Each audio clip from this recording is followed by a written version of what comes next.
everyone. This is John Jolliffe, and welcome to the next issue of Life. Holiday season. Boy, the holiday season is just around the corner. Have you noticed? Well, as we begin to plan for the holidays, the holiday season, I want you to remember a few things. I want you to remember to create a pleasant atmosphere. That's right. The mood of the host, the mood that is in the host is far more important, if you haven't remembered. It's far more important than the food that's served or the music or entertainment of the evening. The mood of the host. So my tips and my discussion is a discussion about planning for the holiday seasons, planning the atmosphere from the inside out. The inside out. Well, one tip at creating the internal atmosphere that we all desire is to ask yourself a series of questions.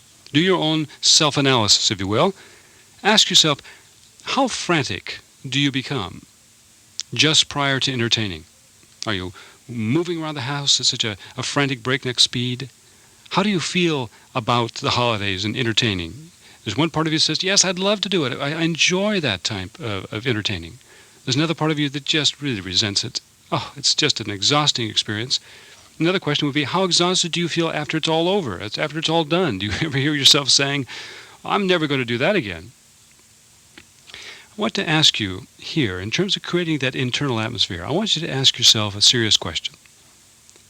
Do you realize that all of this exhaustion, all this frantic breakneck pace that you're under, do you realize that there's something at stake here? I mean, there must be. Why would we do this kind of frantic planning, agonizing exhaustion over the holiday season? Buying of gifts, decorating the home, having friends and loved ones over, making sure everything is just right. There must be something at stake. What are we trying to prove? What's at stake for you? What's at risk? Is this a place to prove your self-esteem or some kind of thing? Why are the stakes so high? Then secondly, I want you to begin the releasing work. I want you to release. You know, whatever you wanted to prove or have happen, can it be bought at a less expensive price, at less of a risk? You know, thirdly, whatever is at risk is where your work begins. The third point to remember is that where you find yourself at risk, what is the price and why is it so high? Whatever that risk is where your work begins. It's the leftover burdens. It's the unfinished business. You know, it's not the holiday parties that exhaust us. It's not the holiday entertainment and all of that frantic breakneck speed we move that we resent. It's the fact that there's so much at risk. Trying to do too much with the holidays is a mistake. You know, you've heard about the holiday cheer. Well, the holiday cheer became associated with drinking because it was one of the ways to release the stress of the holiday season. There's a better way. The better way is to plan your holidays from the inside out, to identify the unfinished business, confront the facts, mourn what wasn't or may never be, and be willing to take your losses up front now and get all that was or is behind you. Release, lighten up. Whatever you hope to prove can't be accomplished one evening in the winter. You know, when you think about the holiday seasons, one gets the feeling that if we haven't already begun planning, it may already be too late. Let's talk to Mary. Mary, welcome to the Issues of Life. Hi. Hi. Something about holiday charging. Well, gosh, I'm so nervous. It's not that. It's just that holidays are depressing because of my situation. My husband and I both have bankruptcies on our records, so we can't charge anything. And last year we hardly had any gifts to give our kids because we bought on cash. But this year I was a lot smarter, and I started a lot earlier, and I bought things as I had time and money. But his family has always had big Christmases, charged a lot, and then paid it off during the year, and I just can't do that. And it just puts such a damper on me that I really have a hard time getting through it. Mm-hmm. Mm-hmm. And how did you get into bankruptcy? Was it based upon charging so much? It was. So much indebtedness? Too much in debt, and we couldn't make it. And son took after father and mother and did the charging as they had done. Right. So charging becomes kind of a form of medication, doesn't it? It does for him. Every time he gets stressed, he goes out and buys something. And that led to the bankruptcy. Right. You saw it coming. Yes, I did. I was working 2 jobs, and I was thinking about taking a third, and I just said, I can't do this anymore. And Okay. so that's when we filed for bankruptcy. But And did you, how much did you participate in the charging? I didn't charge anything, but I did not stop him because he always, well, No, say it. he talked to me so sweetly and nicely and said, oh, we really need this. And I knew that we didn't really need it, but I just went along with it. I didn't actively say no. Yeah, you're an accomplice. Yeah, I am. Okay. Well, charging is medicating. People, they rationalize it in any number of ways, but it's medicating. Not having enough to give. I mean, that's what I hear you saying, is that everybody's going to be giving something and we don't have enough to give.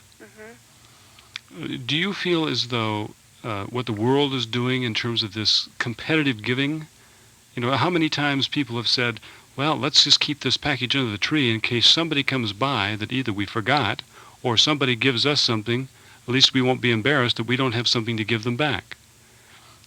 Those, my friend, those are not gifts. Gifts are not something you give when you don't need it.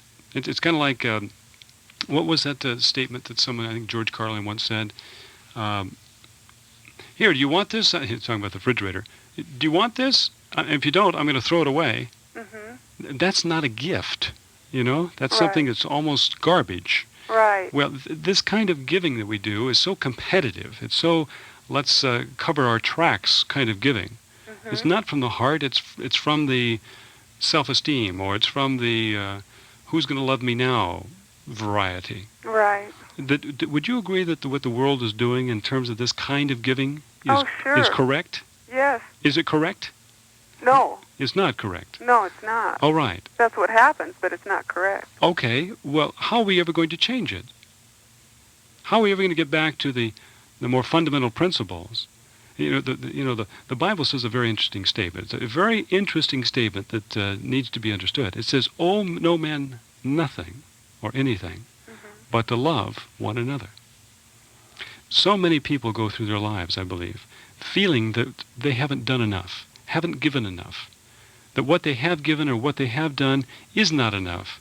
And so we try to make up for it by charging, by giving, not really giving, but by buying, rapport. Right. How are we ever going to change that trend if it doesn't start with you, if it doesn't start with me? Yeah. You see, there's a part of you that knows that. There's another big emotional part of you that ignores that. And that big emotional part is the part that you need to focus on. Your head says one thing. It's not always important to be giving all these neurotic kind of gift giving. It's not important to do that. It's what we've been doing the other 363 days of the year. Makes more difference than we do this one day. There's the part of you that understands that, the healthy part. Right. There's the other part, some of that emotional part,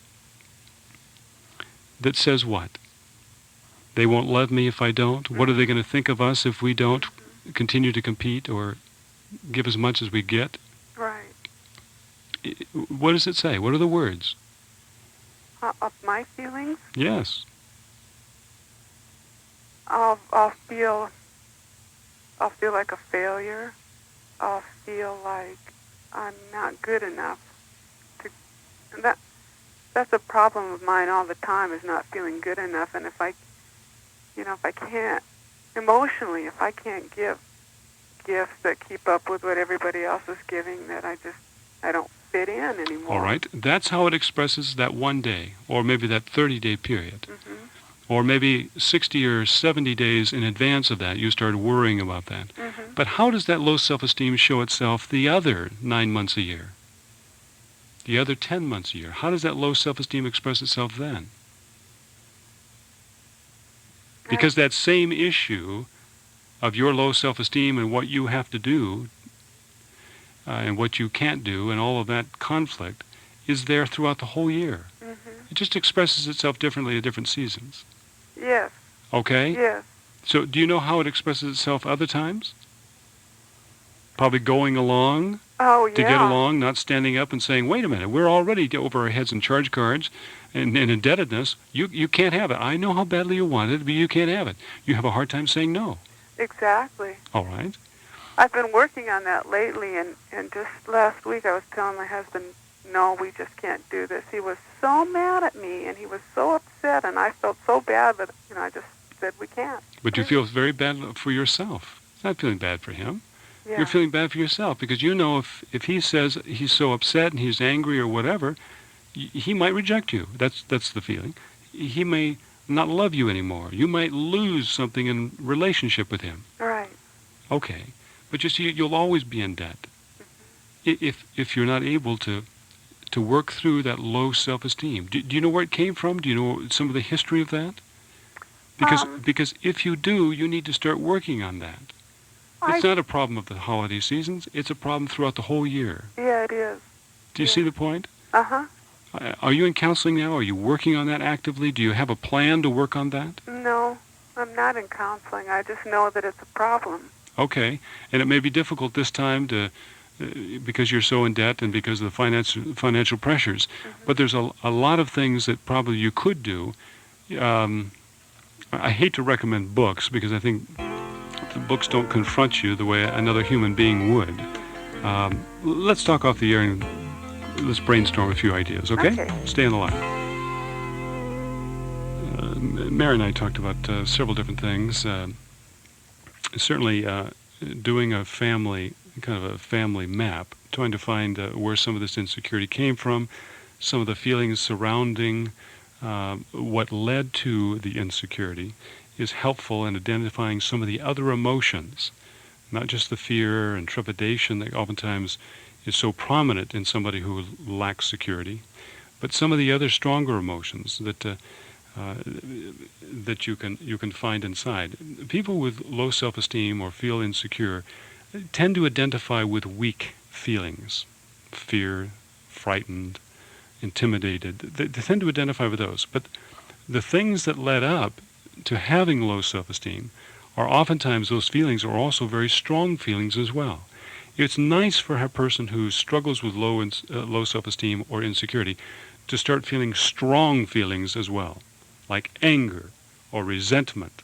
Those kinds of feelings make us begin feeling strong as well. And strength begets strength. And if you can put it in its proper place, one of the things, again, the Bible talks about is be angry, but sin not. So anger and some of those feelings are appropriate to feel. It just depends on how you direct it and who you direct it to and how you go about it. But I told her to identify with some of the misplaced feelings that led to this point where she feels doubtful and low self-esteem and can't stand up for herself to protect her family's financial interest. She knows one thing. She knows that what her husband was about was wrong, and yet she wasn't strong enough, confident enough. She didn't identify with the stronger feelings inside to say no. I'm sorry, no matter how much you want it, no matter if you cry and complain or kick and scream, it's no, we can't. I also mentioned a book to her entitled Janet Congo, Finding Inner Security. And with such a low budget also, and probably no budget at all, I also recommended you look into the university systems. Look for maybe a church or for a college or university that has a training program that they have interns. Interns are very good, many of them, depending on their education, their life experience, and you oftentimes can find low-fee or no-fee therapy in that particular place. Certainly better than nothing at all, isn't it? Are you planning your holidays? Are you planning your holiday festivities, or are they planning you? I like January 2nd in particular, because that week following the advent of the new year, it permits us to reevaluate how we have just spent the last, say, 30 days or so, Did we get our fair share of invitations? Did we celebrate the season the way we wished, with whom we wished? You know, there are many of you out there with divided families, and family times together can be, as I said, a mixed bag. You have to cover so many areas, do so many different things. And are you going to do it the same way this year as you did it last? And remember how you felt about it last year? You either were happy about it or you were unhappy about it, and you determined to make a change. If you were happy with the way you celebrated the holidays and the festivities and the times together with family and friends, then you'll hope to repeat. If you're one of those who did not enjoy the times with family, friends, the shopping, the frenzy, and all of that, then be careful. You may be doing it again. Some of you, your tradition of the holidays is a wonderful thing. It's a wonderful thing, and you'd like to give it and in some way bequeath it to your children. Pass it on as a living memorial to how you spend holiday times around the family or around the fireplace, reading and decorating and worshiping. And maybe it's something you pass on down through the generations. It's a wonderful thing to remember. Others of you, you don't have those kinds of happy, wonderful traditions. And so rather than just repeat the old, or rather than just giving up on having any tradition at all, why not begin creating your own tradition? This year, yes, right now. It's not too late. Create your own tradition. It's like anything else. If your life is not fulfilling you, then why don't you plan? Plan your life and then live it as you plan. You know, when you don't know any better, you don't do any better than you know. Let's talk to Diana. Is it Diane? Yes, Diana. Diana, Yes. welcome to the holidays. Hi. Hi. I would like to know. This is not just a Christmas thing. This is a year-long thing. Mm-hmm. And I've been in counseling for about 2 years, and my husband just started counseling for the past 6-7 months. And I really battle because I am the passive person, people pleaser person. I battle the trying to keep my mother-in-law happy and playing on a lot of guilt. Mm-hmm. Please refresh my mind Excuse me for a second. about guilt. Excuse me for a second. You say you're the passive person, Yeah. but the person who tries to please everybody else is anything but passive. Really? Oh, jeez. Don't you know how much work that is? Yeah, tell me about it. Yeah, really, tell you about it. So where do you get the idea that you're so passive? Well, I always used to let everybody have their way and tried to please them in every way I could. Mm-hmm. You're placating.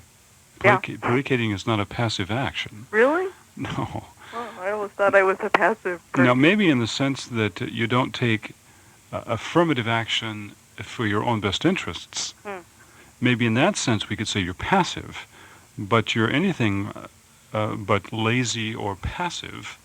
I mean, you're oftentimes exhausted, aren't you? Yes. Okay, well, then that tells you you're not passive. You're just not taking affirmative action on your own best interest. Okay? Learn something new. Yeah, right. Well, that's what we're here for, right? Okay, now guilt, you wanted to have that redefined? Yes. Okay.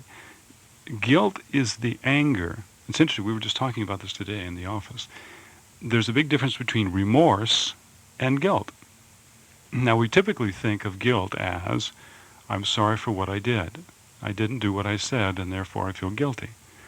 I don't think that's the way I conceive of it.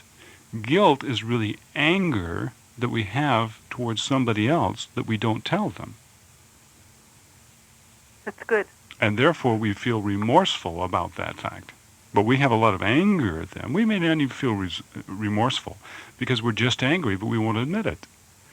So it's really directed at other people, not at ourselves, because the anger you direct at yourself is depression. Now, remorse is, I didn't do what I said I was going to do, and I feel remorseful. But guilt is anger. That makes sense. Yeah, sure. I guess because I feel guilty sometimes that my mother-in-law doesn't understand that this family is going through changes because of its dysfunction in the past. Mm-hmm. And she isolates herself from everyone and expects the family to come into her. Mm-hmm. And when no one comes to visit her, to call her, Mm-hmm. she calls us and says, "Gee, you don't call me. Mm-hmm. How come you don't call me? I don't even know who my grandchildren Well, are one of the anymore." reasons you don't call her with any frequency is because you get, in some way, you're not free to do as you wish. Right. You're still affected by what she's thinking about what you're doing. Mm-hmm. Yeah. So you're still allowing, not her, but you're allowing what you need from her to control you. Mm-hmm. Now, what is it you need from her? For her to understand Okay, you need her to understand. we're a family over here going through our own changes. You need her to be appreciative and in some way encourage. You need her to understand, approve, encourage Yeah. what you're going through. Oh. All those needs cause you conflict with her. So what you're controlled by is the need that you have for her. Now, So she may what be... do I do? Drop the need? Why not? That's good.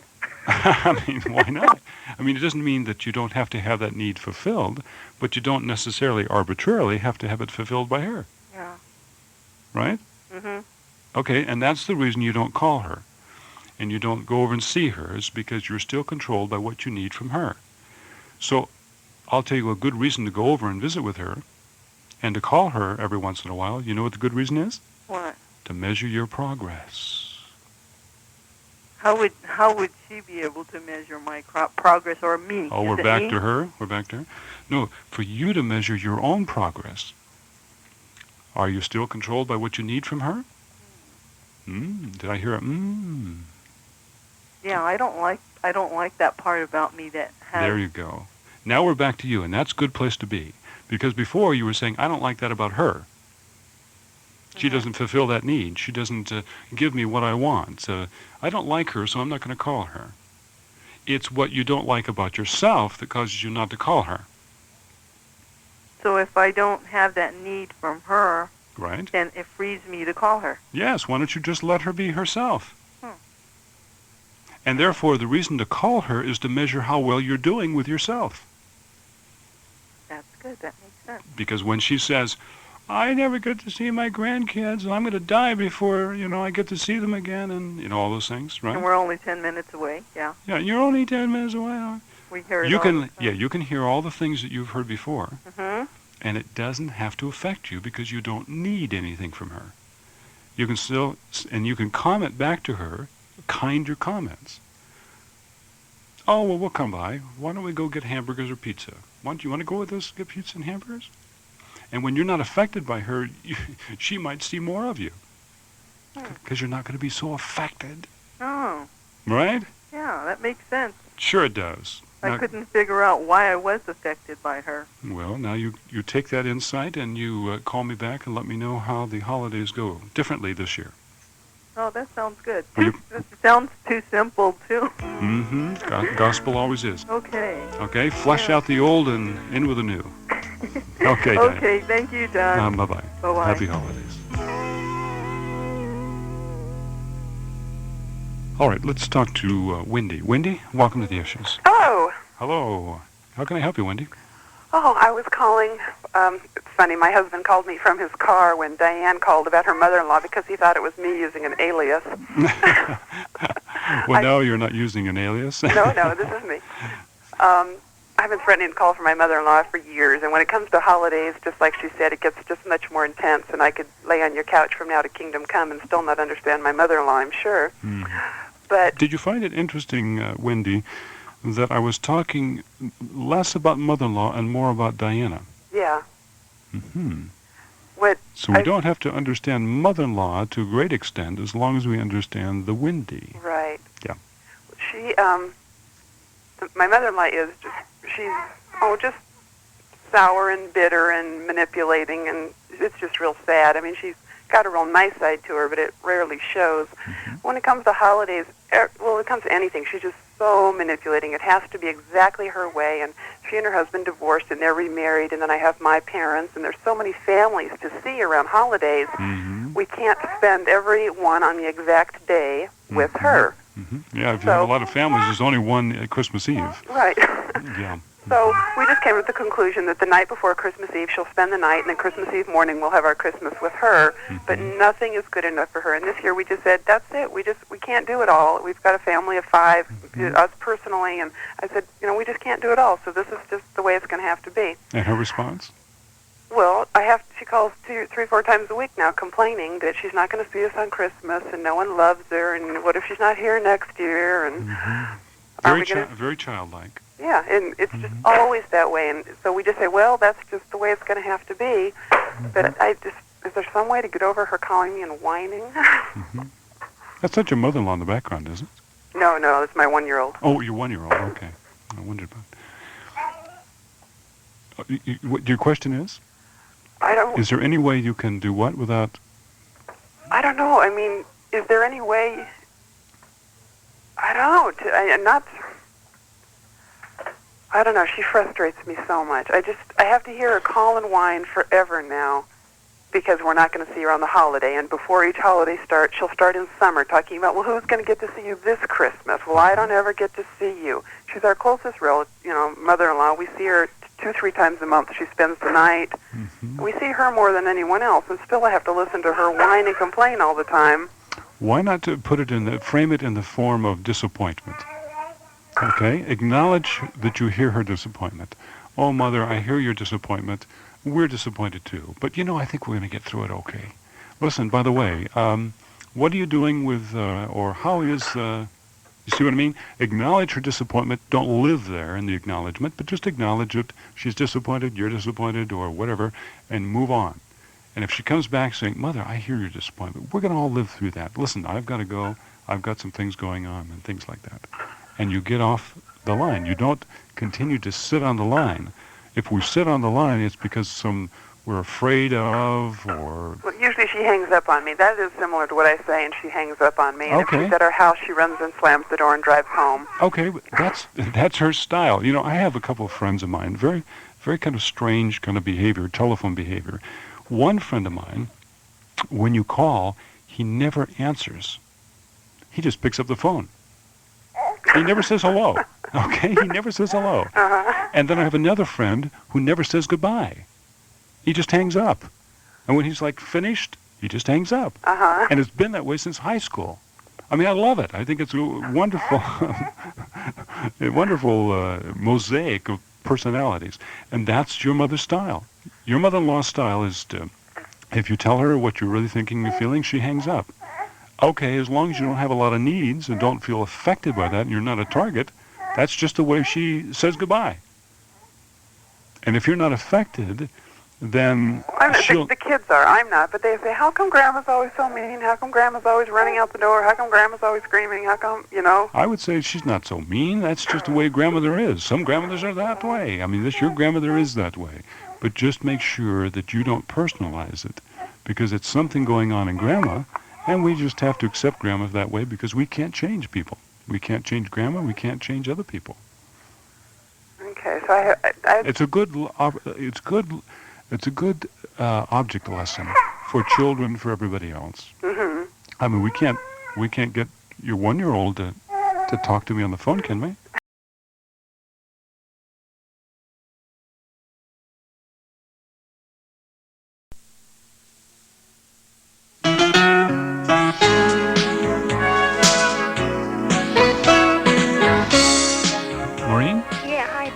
Hi. I'm married and I have 3 young kids.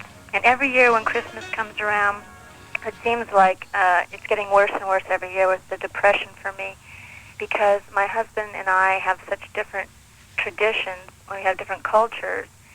And every year when he goes to his family's house on Christmas Eve and I go to my family's house, and I sort of feel like the mistress, that never has the man on the holidays, that he's with his real family then. And I've got the kids.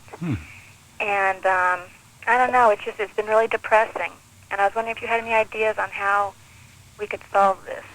Well, what culture are we talking about? Oh, he's Hispanic and I'm American. And they don't celebrate Christmas? They do, but in quite a different way than I'm used to. They get together, and it's a real big party, and it can go on till 3 in the morning or something.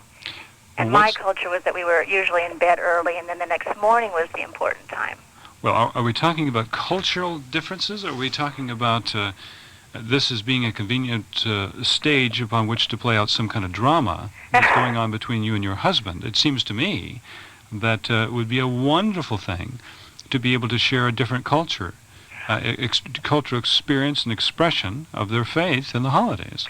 Yeah, I agree with you there, and we do a lot of that, but it There's something obviously that I'm not hearing here. maybe so. Okay. I think what it comes down to is I've suggested that every other year, one year we'll spend New Year's Eve with his family, and 1 year, and I don't really even get together so much with my family, but maybe even just do something with the kids at home, that's special for them. Okay. What happens at the parties is that the kids tend to get so rambunctious and it gets so crazy, and there's no spiritualness at all to this holiday. It seems, and the next day people are either hungover or too tired, or and it's not what I'm used to or what I like at all. Does your husband drink, and that causes a problem in your relationship? Yeah. And is he hungover the next day? Sometimes. Mm-hmm. Mm-hmm. Mm-hmm. I would think that that's part of it. Oh, that's a large part of it. Yeah, it's a large part of it, yeah. I wouldn't think just because his family may not be express their faith the way you do, that because it's not the spiritual festival or a holiday period or that one particular day, I think that you could probably live with that if it weren't for the next day. I guess the next day following. For instance, with our family, this is the way we do it. Christmas Eve we spend with friends, and we spend it differently. And then the Christmas Day we spend with the family. So we divide our holiday time like that. And of course, we've had plenty of time before Christmas Eve to be with our friends and other friends and attend church and do all the kinds of things we want to do. Now, what I'm hearing you say is not just that Christmas Eve or Christmas Day, but probably the relationship you have with him, not just during this holiday time, although the holiday time does seem to exacerbate or bring to the front all the conflicts that you have in your interpersonal relationships. But it sounds like the relationship you have with him is not a cooperative relationship. Well, we do. It seems like we do pretty well throughout the year, but when it comes to Christmas. So what does he say to you when you say, let's do, Christmas Day with his family? Is that the tradition? No, Christmas Eve. Christmas Eve with your family, his family. Mm-hmm. What about doing Christmas Day with your children and your family? Well, usually then by the next day, though, everyone is so tired, they've been out so late. I guess, well, what I have done in the past is I'll stay until like 10 or 11 with the kids, and then I go home, but he stays. Mm-hmm. And I'm coming home, driving up, walking into the house at a time where when I was a kid, I was always with my whole family, Mm-hmm. and my husband's never there. Mm-hmm. He always comes home later, and not necessarily always after Okay. been drinking or not, but Mm-hmm. his family takes precedence at that time because that's what they've always done. And you've explained all this to him. Yeah. And We've had more than one. and what does he say to you? Well, this year he surprised me, and he told me that we were going to do it together. I guess I just don't really believe it yet. I'm not sure whether or not I can believe it because Okay. it's been such a pain to me to have Okay. that. So this year's going to do it together. Yeah. Well, we were thinking about going to a church or something, or just try to start a tradition for our own kids. All right. Because we don't have any tradition. Okay, so he's listening. I hope. For Yeah. whatever reason, he's listening, it sounds like. Yeah. All right, well, make some plans, make some special kind of things for him to look forward to. You know what I mean? Mm-hmm. And make sure that he gets enough of the benefit of doing something different, that there's enough goodies and rewards so that it might cause him to think twice next time, so that he'll have something to look back onto that'll be different and special. Okay, that sounds good. You know what I mean? Yeah. It's like teaching any, it's like the old dog and the new tricks. Mm-hmm. I think you can teach any old dog something new as long as you make the rewards big enough. Yeah. Do you know what I mean? Yeah, I guess I'm kind of nervous because the family's putting pressure on already, and he's told them no, but, they every time they see me, they kind of, Just send him a little card or a little something special and just let him know, and maybe the children write a little note, just to let him know how much you appreciate the fact that this year you're going to spend time together as a family, so that he'll know that there's somebody going to be disappointed if he gives in to the pressure of seeing his family.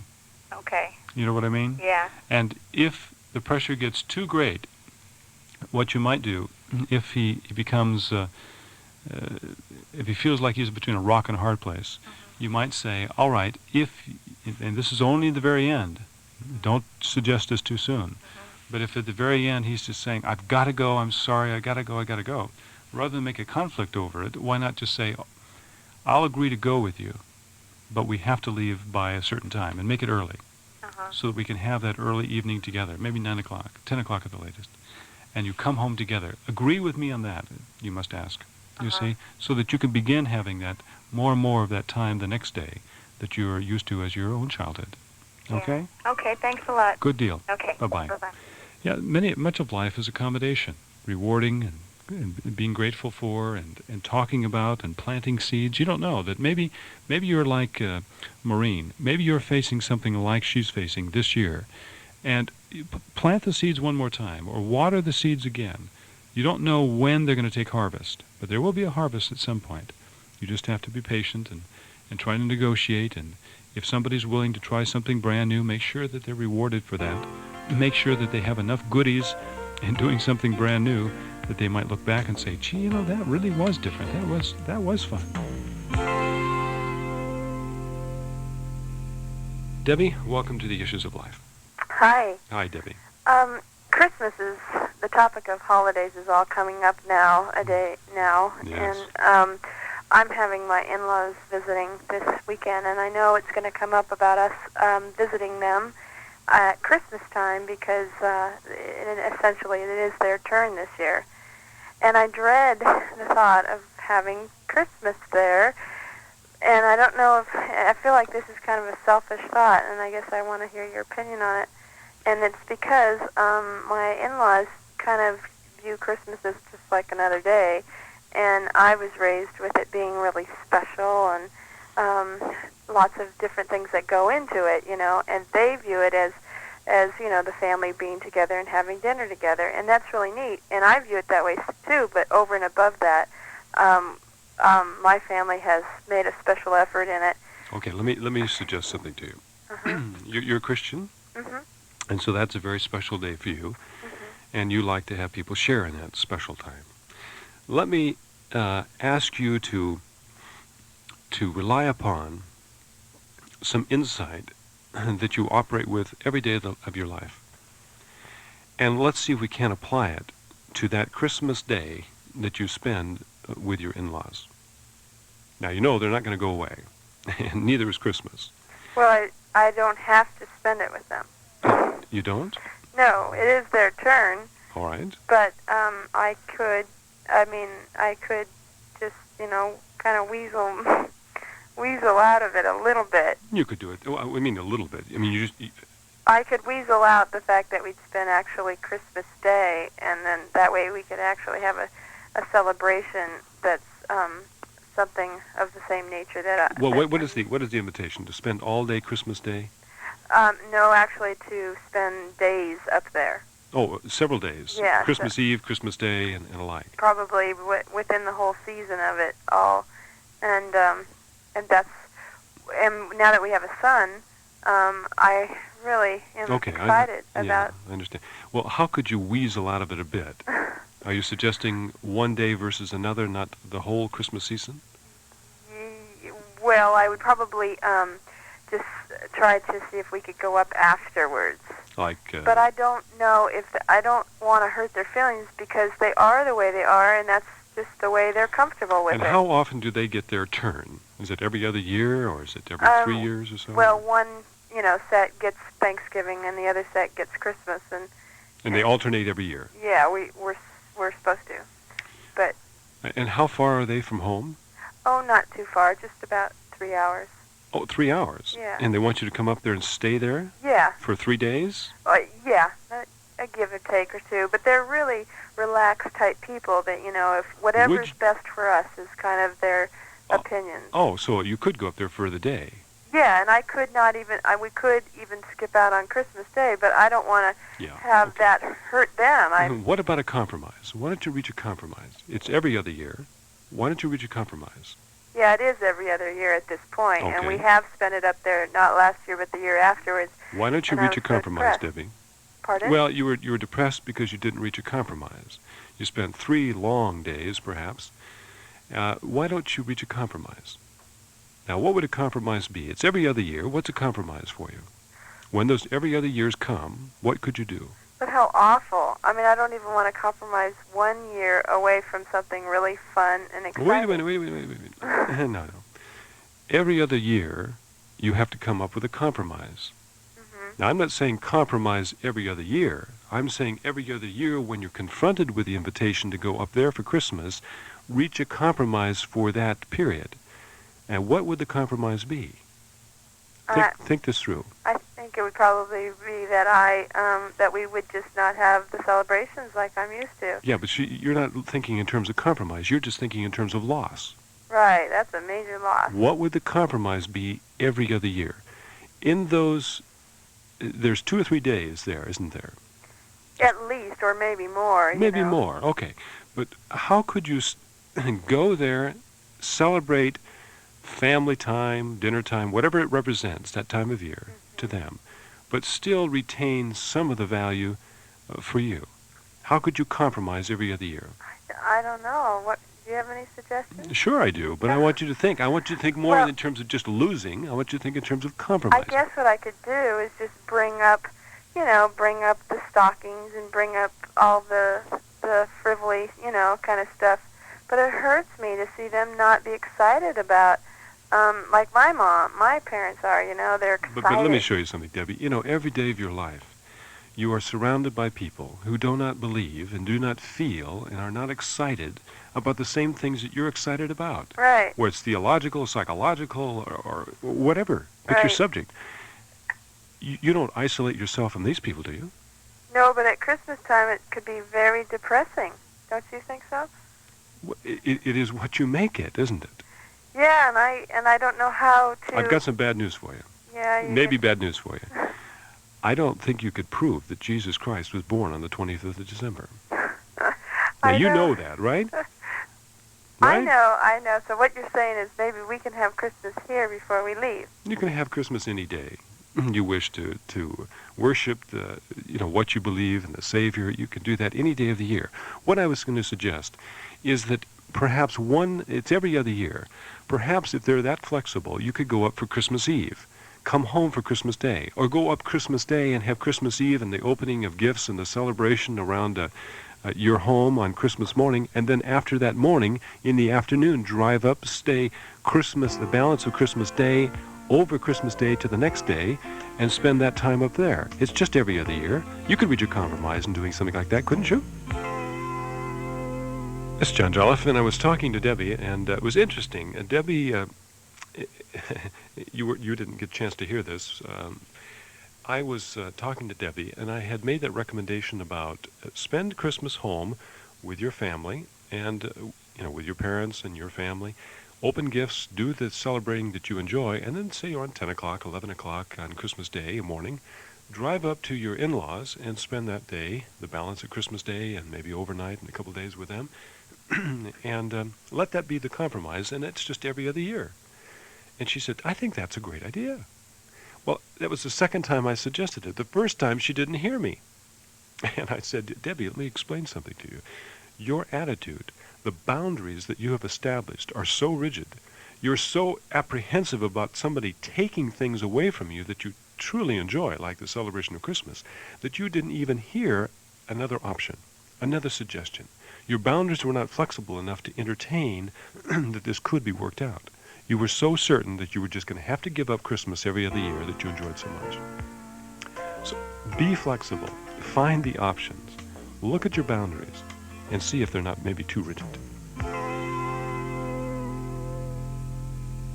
Nancy? Hi, John. Hi, Nancy. Thanks to the issues of life, I've been in therapy for the past past 4 weeks looking at some family of origin type issues, and my question for you today is whether or not the challenge to be myself with my family over the holidays is really worth it. The challenge to be my real self or false Exactly. self? Uh-huh. Yes. You can be the false self, right?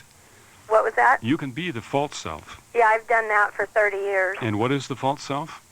Oh, well, my role in the family is sort of, keeping things wonderful for everyone all the time and not rocking the boat. And my family all meets at my house for Christmas. And last year I just about collapsed after Christmas was over from the total mental and physical exhaustion of trying so hard to please and gain their acceptance and approval. And it's like, they're never going to accept or approve anyway.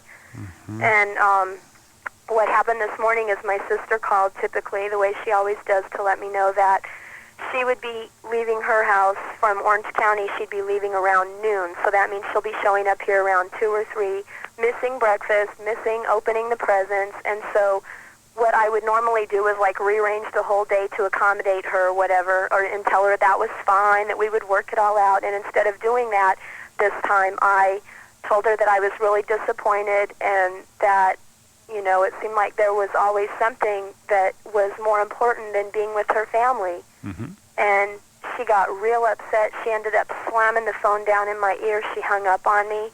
And, She's punishing you for changing.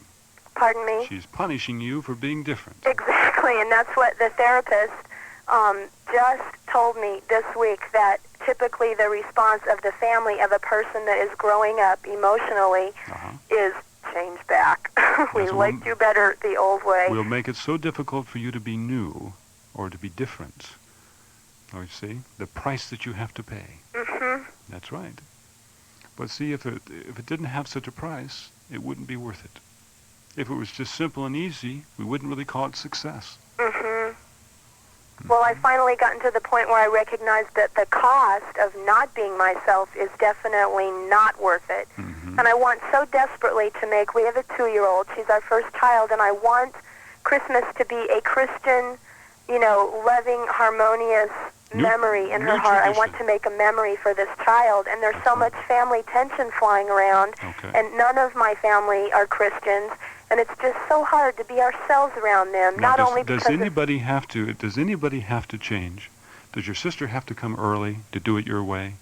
Do they have to think and feel about this holiday season the way you do?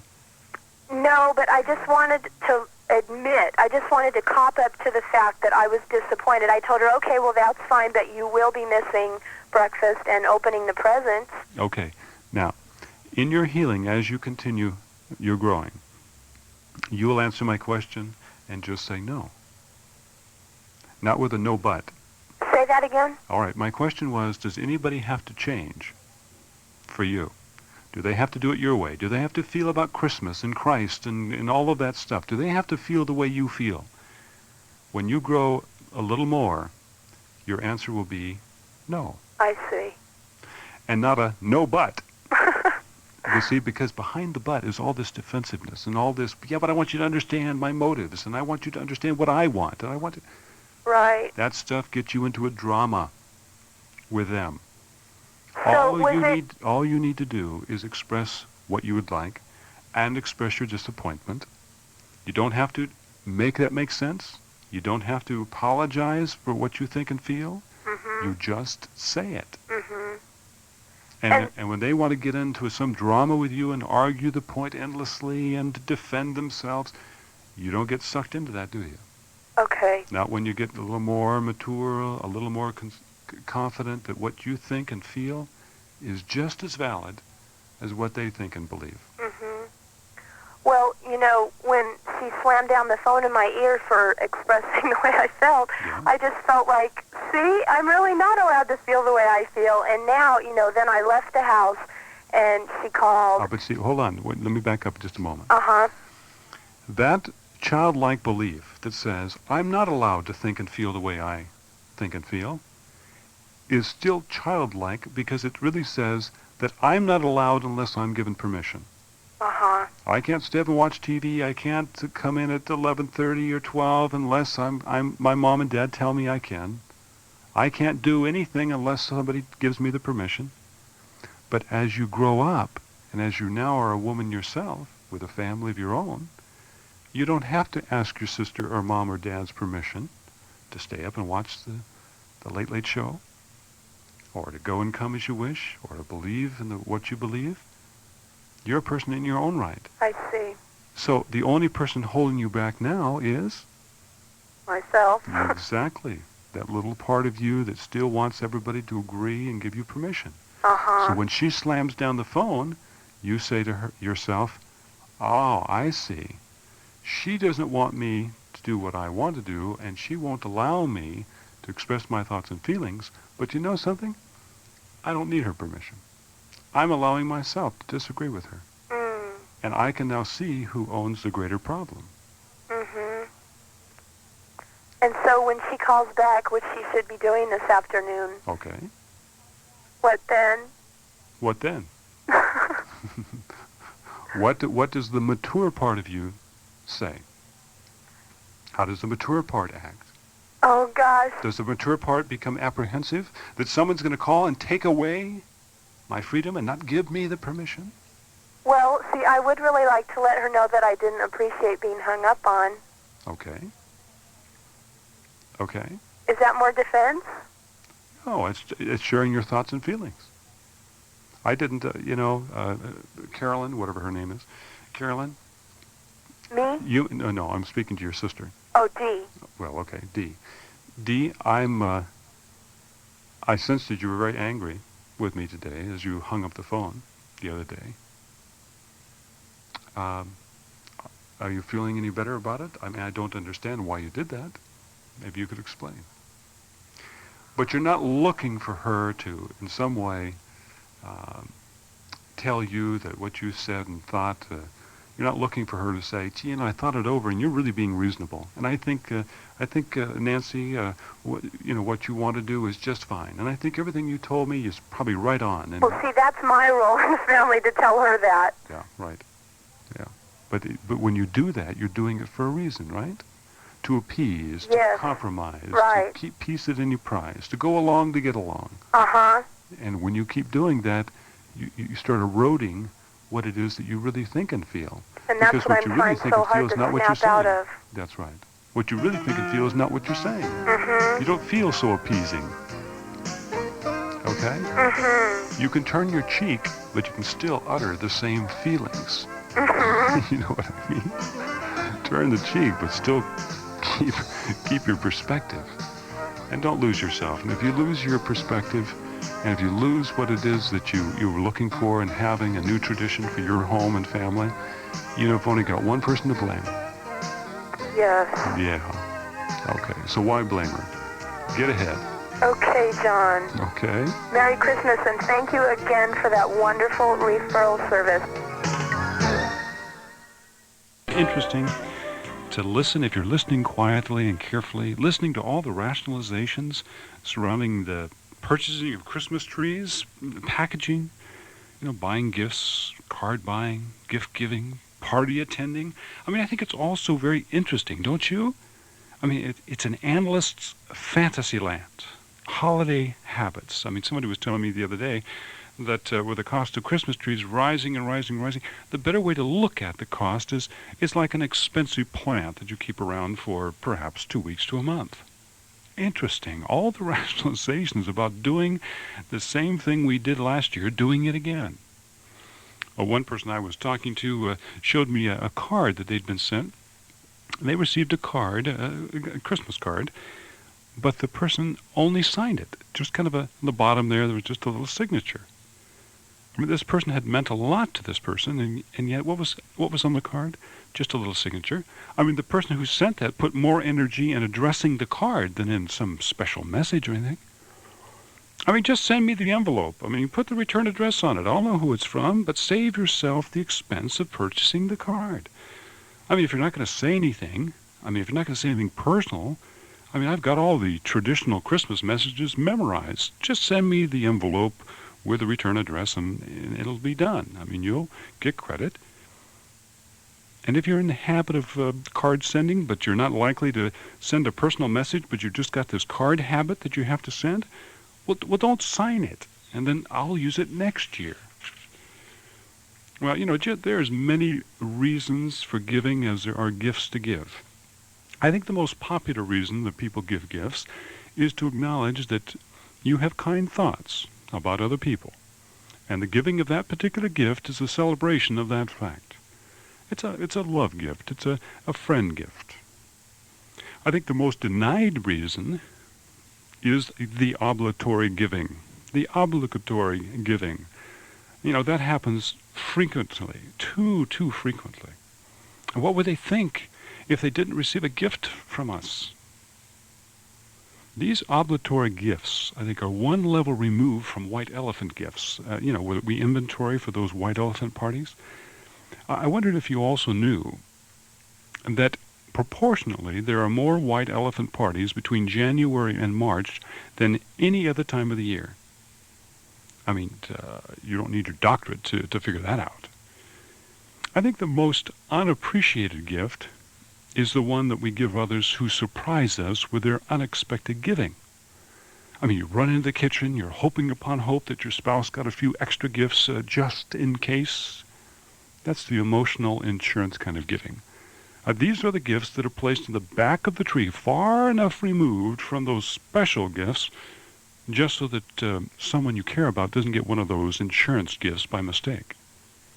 Come January, those are the gifts, if they're still around, those are the gifts that become the white elephants.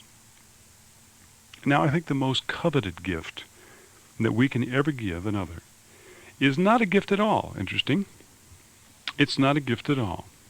Borrowing from the Christmas story of Jesus, God became a man, and he gifted us with the presence of his Son. Our presence in someone's life is the ultimate gift. After all, it's not what you give that's remembered after the warranty runs out. It's who is still missing or now present that wasn't this time last year.